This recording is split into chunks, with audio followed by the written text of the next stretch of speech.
But I would be more than willing to turn it over to my fellow council members for their input. And I'm sorry it took so long, but this is kind of a big deal. Thank you again. Mr. DeHoff. Thank you, Mr. Mayor. And actually, I'd like to thank the applicant for coming out and actually going through this process. I think it's actually really good that you're able to engage the community, get feedback before we get too far along in the development process, because that can cost a lot of time and money, and then you just get sort of restricted in what you're doing. I'd like to thank the staff for going through what they've been doing to get this here, especially David DeVries. I remember he put a lot of effort into this project, and I remember back, I went to the community meetings for the Prop FF vote, several of them, and I remember I think he ran this one here after Mr. McNamara's heart attack, and he couldn't do that. And I think he did a good job, and I also saw that it wasn't just the people who were writing. When people called him, he memorialized that in the record here. I think it was very professional, just to make sure that everyone gets a chance to speak and be heard. I'm gonna miss him, but hey, that's the way it works out. It's a tough market out there. Okay, so I have a number of questions. When I approach something like this, I sort of look at it from sort of three things, sort of very high-level things. And the first is, can it be done? Is it allowed to be done? The second is like, are the people who are proposing to do it, are they capable of doing it?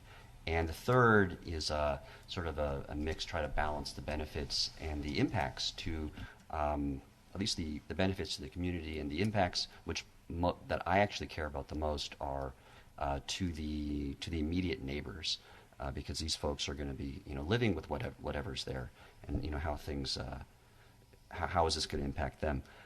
So I do have a couple questions for staff, and these are fairly brief. Just want to reiterate, this is under the can it be done. I saw some comments, and actually I should go back. Thank you guys for emailing us. This is really great. It's when you email the staff, when you email the city council, who we oftentimes ask the staff questions, this is where you get your information that matters. That's accurate. There's stuff online out there, and I saw some of it here. What it's based on. It's oftentimes not the whole truth, but it doesn't change some of the sentiments that I saw there. I do have a quick question, probably for Bob.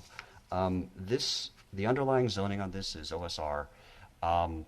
Is this changing the square footage of the OSR space or the OSC space at all? Yes, it would. As I mentioned, instead of 30,000, the latest number they was proposed in their application was 53.7. But when you add up what's actually proposed, it's 49,561. I think is what it was. Off the top of my head. But the actual territory that's labeled OSR on this, is that expanding or contracting? Oh no, that's the same. That's the same. All right, and the OSC, which goes around that, is the same as well? That's the same as well. Okay, all right. That's good to know.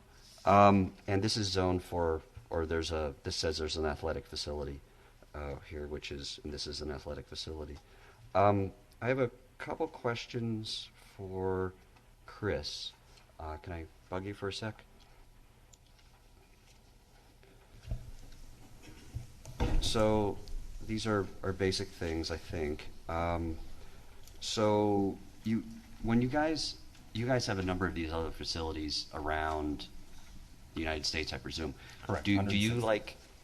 Do you go into a place where there's a building often and put in something, or do you build a lot of stuff from the ground up? So early in our days, we would acquire properties, and we still do that occasionally. And I know one of the residents had mentioned that we closed 4 clubs last year. We have never closed a ground-up club that we have built. So what we do close occasionally is, we may acquire something. Some of our older clubs were in a strip center or something like that, and it just doesn't fit with kind of who we are as a company today. And so that's where you'll see us close those. But I would say 90+% of what we do is ground-up new development. Okay. All right. So this isn't your first rodeo. And actually, just to let everybody know, that is important because you can have all the great plans in the world, and believe me, I could put up together, on Mid-Journey or Dolly, some really great stuff that would, be a wonderful facade. But I guarantee you, if you tried to have me build it, it'd be a disaster. Okay. So you guys have been doing that. Now, there was some talk about other clubs in the area. How big is this club compared to La Jolla, compared to, I think there's another one up north of us? San Clemente. Yeah. Yep, so we're proposing the 30,500 square feet here. Yeah. La Jolla is approximately 50,000 square feet, and San Clemente is about approximately 50,000 square feet as well. Okay. La Jolla is what we would call a dry club, so no bodies of water or any, Okay. no outdoor amenities, because it's kind of downtown in the village there. Okay. San Clemente is probably most similar to what we're proposing here. They've got some outdoor fitness, outdoor racket sports, Okay. pool deck, things like that. All right. Now, in terms of the, I see there's a lot of benefits, in terms of what the club is, in terms of the employment. That's really great. In terms of the impacts, I'm concerned about the neighbors who are to the existing The west. neighbors to the west. Yep. That's right. Now, I understand there's going to be a block wall of some kind over there. And in the images, you had some trees that were screening it. Would it be possible to have some denser bushes? There are a number of plants. I have some in my yard. You can't have them. But there are things like toyon. I have a lemonade berry that ate in Manhattan. It's like 20 feet tall, literally. And these types of really bushy plants provide really great screens. Trees are good too, with the exception of eucalyptus. I've had a lot of experience with eucalyptus when Dave Grush before us and Barry Leonard would organize cleaning patrols along Twin Peaks and Espola. I was there for most of those, and eucalyptus has a great smell. But man, once you start digging up the detritus, you really lose a desire for that. I think the fire department hates them too because they're giant oil sticks. So something other than eucalyptus, something more dense would be great. If it's higher, that's wonderful. I know you can't build a block wall that's high, but if you have some plants in front of that, I think it's going to help screen the folks along the west side. The people on the south side, those look like would be new residents. Correct. That would all be new. Although the southwest side does have sort of a corner thing there. Yeah. And real quick to that What's point, that? that is something that we are continuing to work on. So Okay.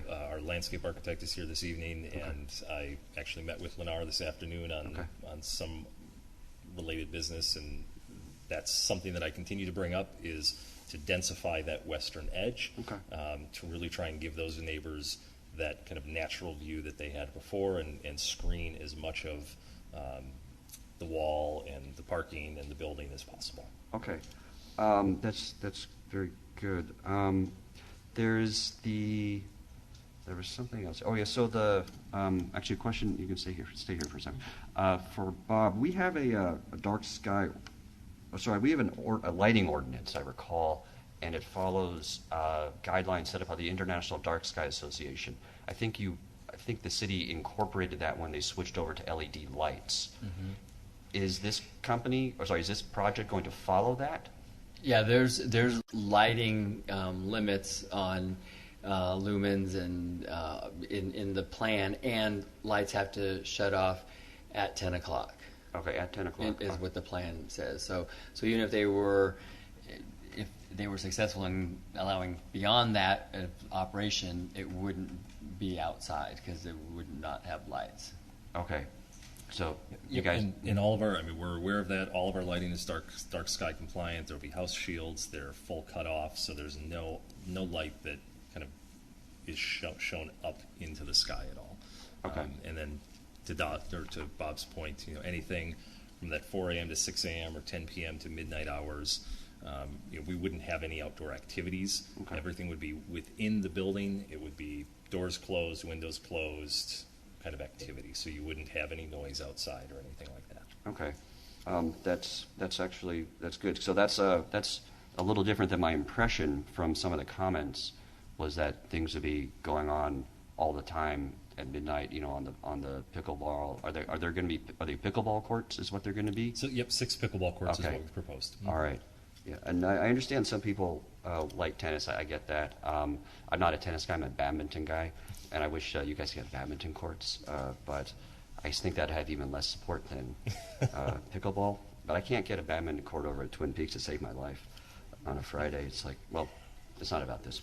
Okay, that's good. We've talked about traffic already.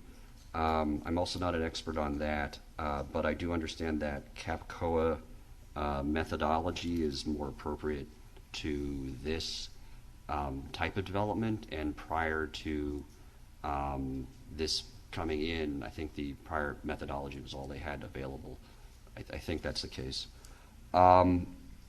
There's 2 things. I see you're adding some charging ports for electric vehicles. You do have a lot of south-facing roof. It might be nice if you incorporated some solar panels there if possible, if it works with the aesthetic. It might help. It's one step in improving local grid resiliency. It's not the only thing, but it is important, I think, going into the future. I do understand there's some economic challenges to that. But if you guys could see if that could work, I'd like to see that too. And